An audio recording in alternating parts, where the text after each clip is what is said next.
Shalom, selamat datang kembali di dalam Bible Study JK7. Saudara-saudara, saya hari ini akan membawakan Yeremia 52. Ini adalah kitab penutup dari seluruh kitab Yeremia. Saya mengapresiasi Bapak Ibu Saudara-saudara yang sampai hari ini dengan tekun mengikuti Bible Study ini, dan juga para anak-anak muda yang saya dengar juga mengikuti Bible Study ini. Saya yakin dan percaya kita semua akan semakin dikuatkan di dalam Tuhan. Firman Tuhan mengatakan bahwa kita harus berulang-ulang menyampaikan apa yang menjadi pesan Tuhan, berulang-ulang mengajarkan tentang apa yang Tuhan taruh melalui firman Tuhan ini. Dan hari ini mari kita mau sama-sama merenungkan segala sesuatu yang ada disampaikan di dalam kitab Yeremia ini. Saya yakin dan percaya semua dari kita akan diberkati. Mari kita siapkan hati untuk datang kepada Tuhan.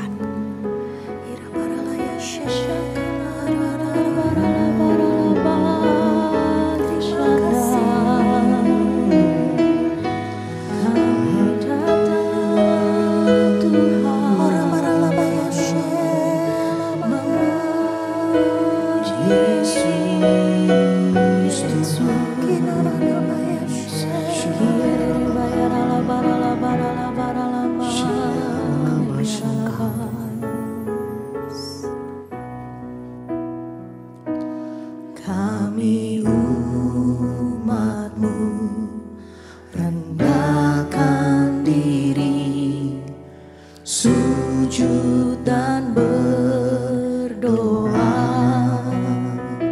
mencari wajah-Mu, berbalik dari jalan kami yang jahat. Pulihkanlah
Bagi bangsa ini kami berdiri dan membawa doa kami kepadamu.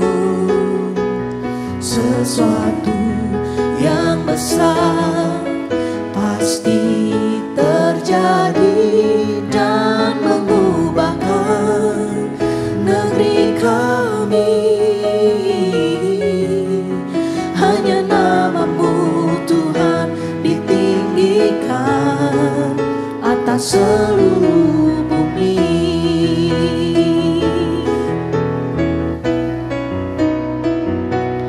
Bagi bangsa ini kami berdiri dan membawa doa kami kepadamu. Sesuatu yang besar pasti terjadi dan mengubahkan negeri kami. Hanya namamu Tuhan ditinggikan atas seluruh bumi.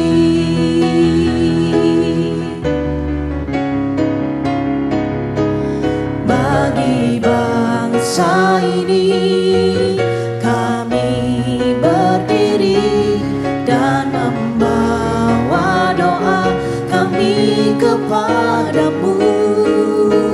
Sesuatu yang besar pasti terjadi dan mengubahkan negeri kami. Hanya namamu Tuhan ditinggikan.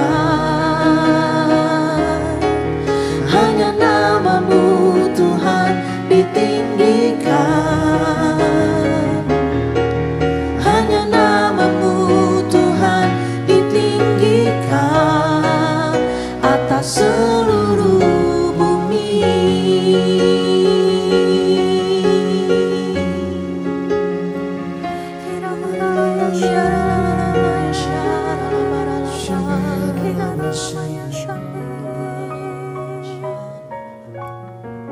Benar Tuhan, biar namamu yang senantiasa ditinggikan di dalam kehidupan kami. Biar kami menghidupi firman perkataanmu ya Bapa, menjadi harta warisan yang sangat berharga untuk kami boleh menjalani kehidupan kami di masa kini dan masa yang akan datang. Tuhan, kiranya Engkau menerangi setiap hati kami anak-anak-Mu yang ingin mendengar lebih lagi apa yang Tuhan nyatakan melalui setiap firman-Mu. Dan izinkan itu ya Tuhan kami torehkan di dalam hati kami, supaya kami tahu apa yang boleh kami lakukan, apa yang harus kami lakukan, dan apa yang tidak boleh kami lakukan, apa yang tidak menyenangkan hati-Mu. Melalui Bible Study ini Tuhan, kami ingin dikuatkan, kami ingin dipulihkan, dan kami ingin menjadi terang bagi bangsa-bangsa. Terima kasih ya Tuhan, berbicaralah ya Roh Kudus melalui hamba-Mu. Kami siap untuk diberkati. Hanya di dalam nama Tuhan Yesus, setiap yang percaya katakan amin. Oke saudara-saudara, kita masuk di dalam kitab penutup Yeremia, yaitu Yeremia 52. Nah, generasi Yeremia yang mungkin hari ini mendengar, mari kita sama-sama ingin melihat konklusi atau kesimpulan dari perjalanan Yeremia selama dia ada di zamannya, dan apa yang sedang dia kerjakan, apa yang dia tulis untuk diwariskan kepada setiap kita yang akan melanjutkan setiap perjuangan yang Yeremia lakukan pada masa itu.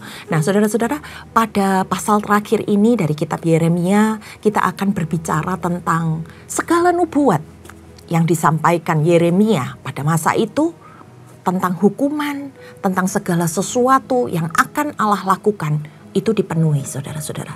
Tetapi di balik itu semua, bagaimana dari seluruh kitab Yeremia ini menyatakan bahwa ada sebuah pengharapan ketika kita bertobat, akan ada pemulihan ketika kita mau berjalan di dalam kebenarannya Tuhan. Nah, mari sama-sama kita akan melihat isi dari kitab penutup dari Yeremia. Kita mulai dari Yeremia 52 ayat yang pertama.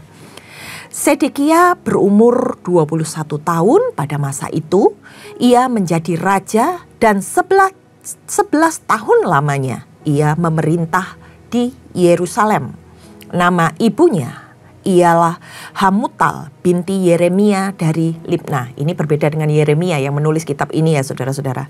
Ia melakukan apa yang jahat di mata Tuhan, tepat seperti yang telah dilakukan oleh Yoyakim.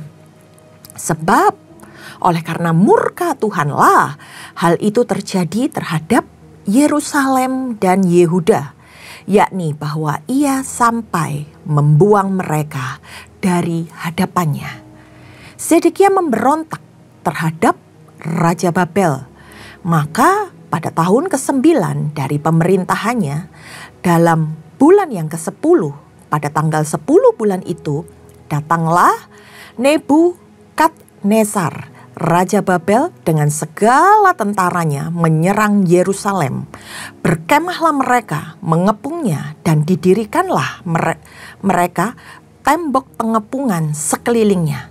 Demikianlah kota itu terkepung sampai tahun yang ke-11 pemerintahan Raja Sedekia. Kalau kita lihat saudara-saudara dari pasal 1 sampai pasal 5, dalam ayat ini diceritakan tentang Raja Sedekia, raja yang pada waktu itu memerintah, bahwa dia melakukan apa yang jahat di hadapan Tuhan. Sebagai seorang raja, dia harusnya tahu apa yang harus dia lakukan. Sebagai seorang raja, harusnya dia tahu peraturan-peraturan apa yang harus dia selesaikan di hadapan Tuhan, dan hal-hal apa saja yang dilarang oleh Tuhan untuk dilakukan. Tapi pada masa ini dia melakukan apa yang jahat di mata Tuhan, sehingga segala sesuatu yang sudah Tuhan katakan digenapi dalam masa pemerintahannya. Dia adalah orang yang tidak setia kepada Tuhan. Bahkan dia memberontak kepada Raja Babel yang waktu itu memberikan tahta kepadanya untuk dia menguasai wilayah Yehuda pada masa itu. Sehingga pada hari-hari itu dia harus menerima konsekuensi dari segala perbuatannya. Ayat ini mengingatkan saudara-saudara bahwa segala sesuatu yang kita lakukan ada konsekuensinya. Dan Tuhan itu berdaulat atas kehidupan setiap manusia. Untuk itu jangan keraskan hati. Hari itu Sedekia seolah-olah mementingkan tahta, mementingkan kekuatan secara daging. Tapi mari kita baca apa yang akan terjadi di dalam kehidupannya. Kita lanjutkan di dalam ayat yang ke-6. Pada tanggal 9 bulan yang ke-4, ketika kelaparan sudah merajalela di kota itu dan tidak ada lagi makanan pada rakyat negeri itu, mereka dilanda kelaparan, maka dibelah oranglah tembok kota itu. Mereka berusaha untuk melarikan diri. Melihat hal itu, maka melarikan dirilah raja dengan semua tentara, meninggalkan kota itu pada waktu malam melalui pintu gerbang antara kedua tembok yang ada di dekat taman raja. Sekalipun orang Kasdim mengepung kota itu sekeliling, mereka lari menuju Araba Yordan. Tetapi tentara Kasdim itu mengejar raja dari belakang dan mencapai Sedekia di dataran Yeriko. Segala tentaranya telah berserak-serak meninggalkan dia. Bahkan tentara-tentaranya pun meninggalkan sang raja. Mereka menangkap raja dan membawa dia ke Rihlah di tanah Hamat kepada Raja Babel. Ketangkap dan diserahkan kepada Raja Babel yang menjatuhkan hukuman atas dia. Raja Babel menyuruh menyembelih anak-anak Sedekia di depan matanya. Kebayang ya saudara-saudara, betapa konsekuensi yang harus dia terima.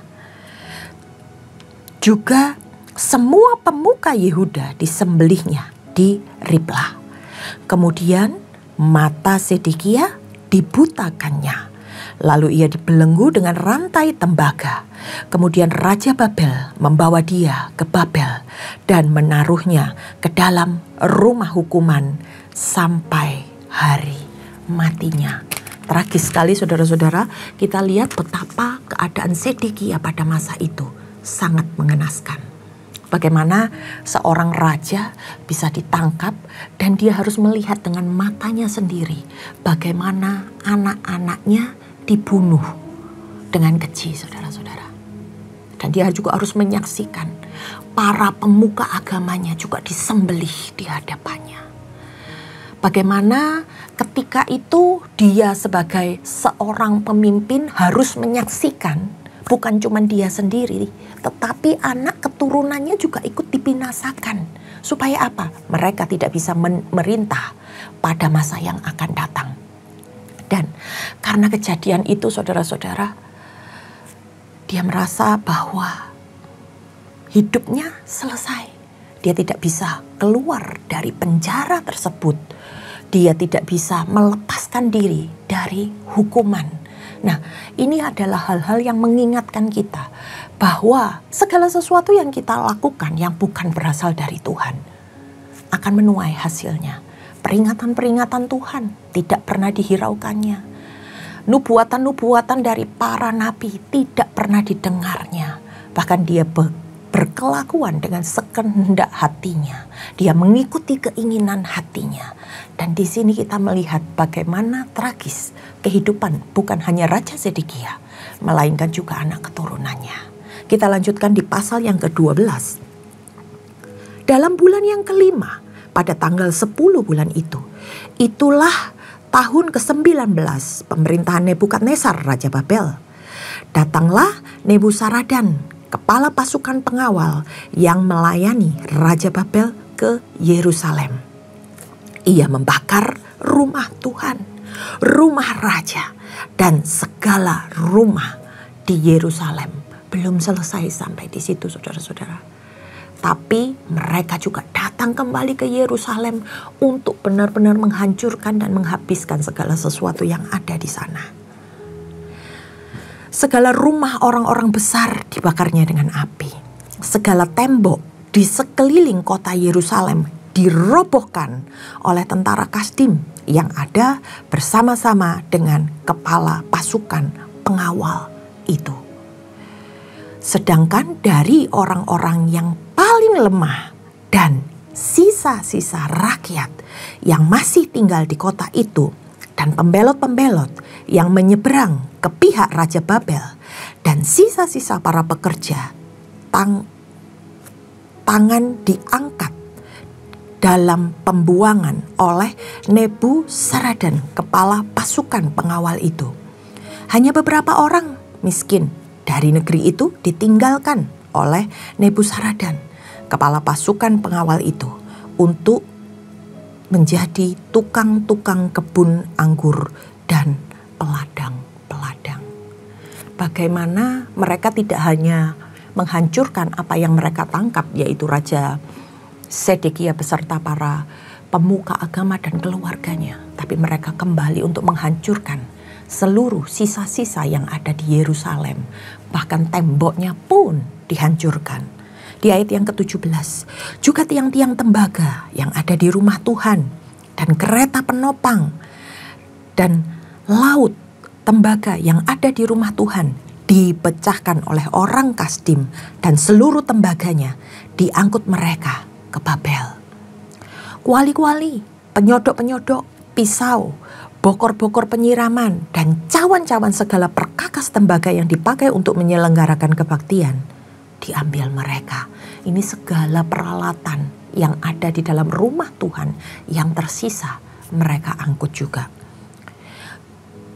Juga pasu-pasu, perbaraan-perbaraan, bokor-bokor penyiraman, kuali-kuali, kandil-kandil, cawan-cawan, bahkan piala-piala, baik segala yang dari emas maupun segala yang dari perak, diambil oleh kepala pasukan pengawal itu.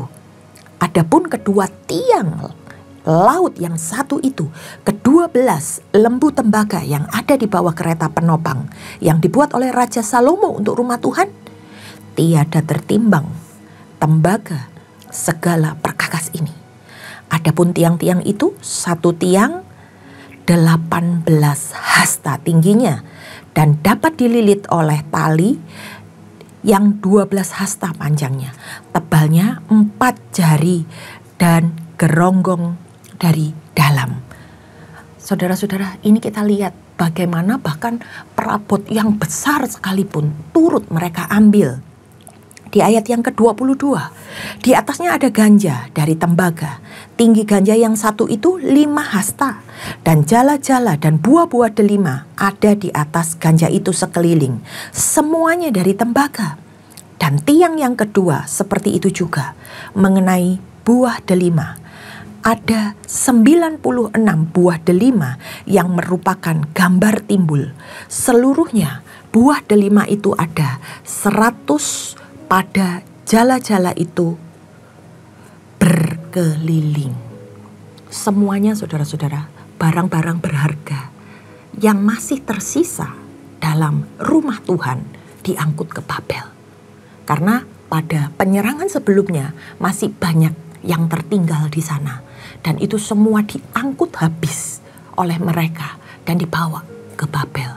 Begitu hancurnya dan segala sesuatunya habis dari Yerusalem. Ini benar-benar sesuatu yang memprihatinkan pada masa itu. Di ayat yang ke-24. Lalu kepala pasukan pengawal itu menangkap Seraya, imam kepala, dan Sefanya, imam tingkat 2 dan 3 orang penjaga pintu. Dari kota itu ditangkapnya seorang pegawai istana yang diangkat mengepalai prajurit-prajurit dan 7 orang pelayan pribadi raja yang terdapat di kota itu. Dan panitera panglima tentara yang mengerahkan rakyat negeri menjadi tentara. Dan 60 orang dari rakyat negeri yang terdapat di tengah-tengah kota itu. Nebuzaradan, kepala pasukan pengawal, menangkap mereka dan membawa mereka kepada Raja Babel. Lalu Raja Babel menyuruh membunuh mereka di Ribla, sama seperti tempat di mana Raja Zedekia itu dibunuh di tanah Hamat. Demikianlah orang Yehuda diangkut ke dalam pembuangan tanahnya. Inilah jumlah rakyat yang diangkut ke dalam pembuangan oleh Nebuzaradan dalam tahun ke-7, 3023 orang Yehuda. Dalam tahun ke-18 zaman Nebukadnezar, 832 jiwa dari Yerusalem.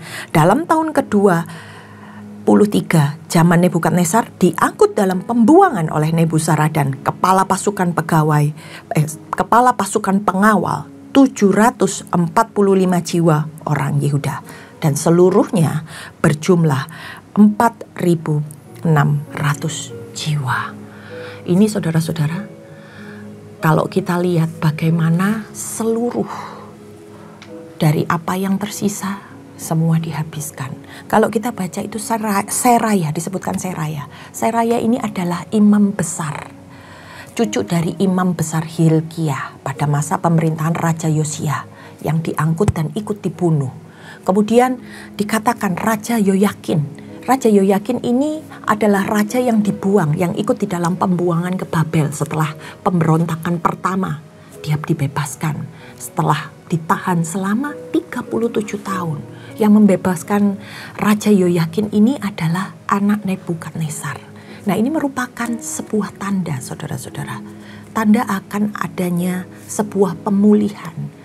Bahwa di dalam penderitaan, di dalam kesesakan, ada orang-orang benar yang masih berharap kepada Tuhan untuk pemulihan bangsa Yehuda.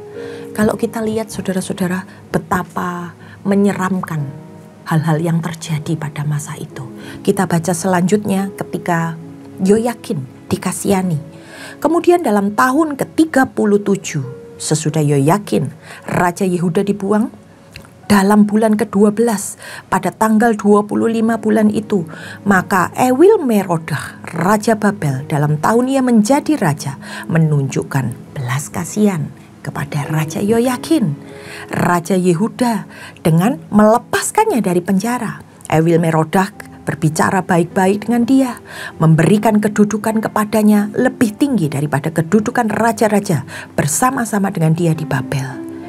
Yoyakin belum mengganti pakaian penjaranya dan boleh selalu makan roti di hadapan raja selama hidupnya.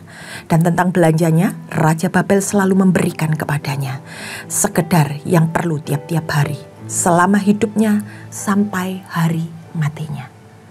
Nah, kalau kita lihat saudara-saudara, bagaimana Nabi Yeremia ini menuliskan segala sesuatu yang terjadi pada masa itu. Kalau saudara-saudara mengikuti dari awal sampai hari ini, Anda akan melihat bagaimana kehidupan dari Nabi Yeremia ketika dia berada di dalam keadaan bangsa yang pada waktu itu. Bagaimana kota Yerusalem dibinasakan. Bagaimana dia menyaksikan pembuangan terakhir atas orang-orang yang masih tertinggal di sana. Dan seluruhnya nubuatan dari Tuhan atas Nabi Yeremia ini digenapi. Sampai yang terakhir, bahwa Raja Yoyakin yang turut di dalam masuk dalam pembuangan, akhirnya memiliki harapan. Harapannya dikabulkan oleh Tuhan, keadaannya dipulihkan dan dia bisa kembali. Kalau kita pelajari saudara-saudara kitab Yeremia, kita bisa belajar tentang bagaimana dosa dan efeknya, yaitu penghukuman yang telah mereka alami. Dan ketika ada pertobatan, memang mungkin waktu itu nggak semua yang bertobat saudara-saudara. Tetapi ada sebagian orang yang tertinggal, ada sebagian orang yang ikut di dalam pembuangan, yang tahu, sadar bahwa mereka melakukan sesuatu yang jahat di mata Tuhan. Mereka menyembah ilah-ilah lain, mereka mengandalkan kekuatan dengan menaruh pengharapan kepada bangsa lain. Dan hari itu mereka sadar, sehingga mereka berbalik kepada Tuhan. Mereka melakukan kembali apa yang Tuhan mau. Mereka percaya dan mereka dengan sepenuh hati mengharapkan ada janji Tuhan itu digenapi. Dan pada hari itu anugerah Allah lah yang menyelamatkan dan memulihkan keadaan bangsa Israel ini. Nah, hal ini saudara-saudara seperti yang dikatakan pada Yeremia 5. Ayat yang pertama saudara-saudara dikatakan, lintasilah jalan-jalan Yerusalem dan lihatlah baik-baik dan camkanlah, kata Tuhan. Dia disuruh memeriksa setiap tanah-tanah lapang. Apakah kamu bisa menemui seseorang? Apakah ada yang masih melakukan, perhatikan, keadilan, yang mencari kebenaran? Orang-orang yang masih berlaku adil dan orang-orang yang masih menjaga hidupnya secara kudus dan benar di hadapan Tuhan.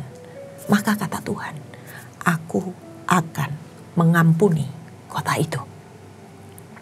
Di sini saudara-saudara, kita perhatikan bagaimana Israel itu adalah bangsa pilihan Tuhan. Tapi mereka murtad.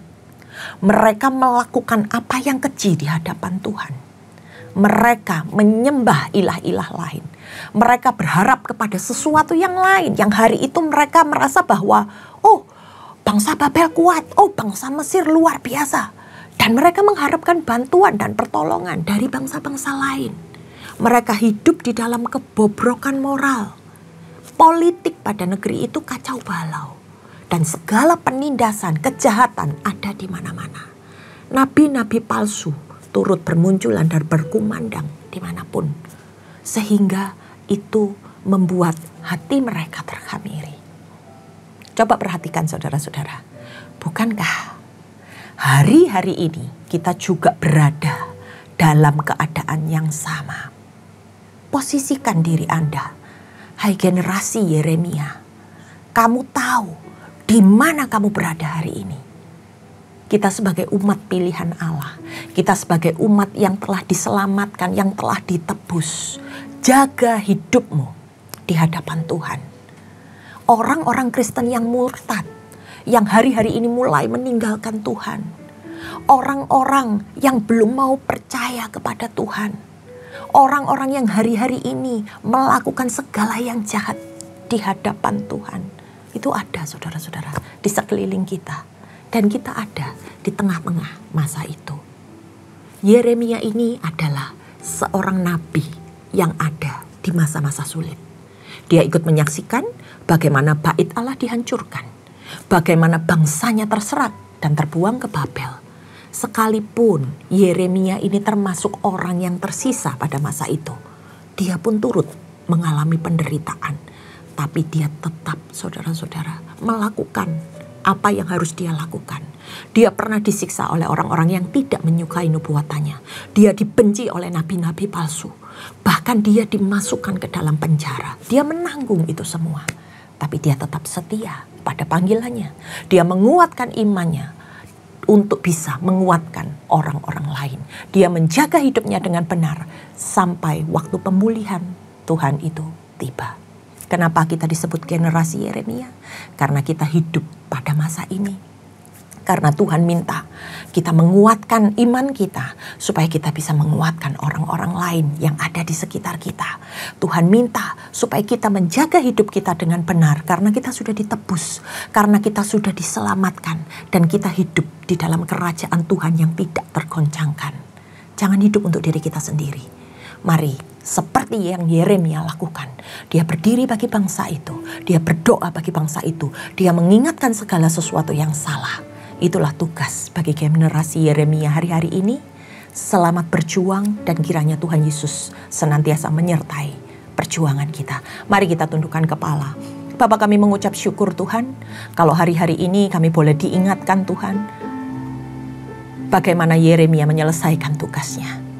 Ini kami Tuhan, utuslah kami untuk bisa menyelesaikan pekerjaan-Mu di akhir zaman ini ya Bapa. Hanya kuatkan dan teguhkan hati kami supaya kami ya Tuhan bisa menguatkan dan meneguhkan kaki-kaki yang goyah, iman-iman yang mulai hancur Tuhan. Dan jangan sampai Tuhan ketika kami melakukan itu semua kami tertolak, tetapi kami harus senantiasa waspada dan berjaga-jaga dengan mendekatkan hati kepadamu. Kami percaya ya Tuhan segala sesuatu yang kami pelajari, segala sesuatu yang kami dengar tidak hanya berhenti dalam hidup kami, tetapi kami lakukan sebagai rema di dalam kehidupan kami. Terima kasih Tuhan, hanya di dalam nama Tuhan Yesus setiap yang percaya katakan amin. Terima kasih saudara-saudara sudah mengikuti Bible Study hari ini. Tuhan Yesus memberkati.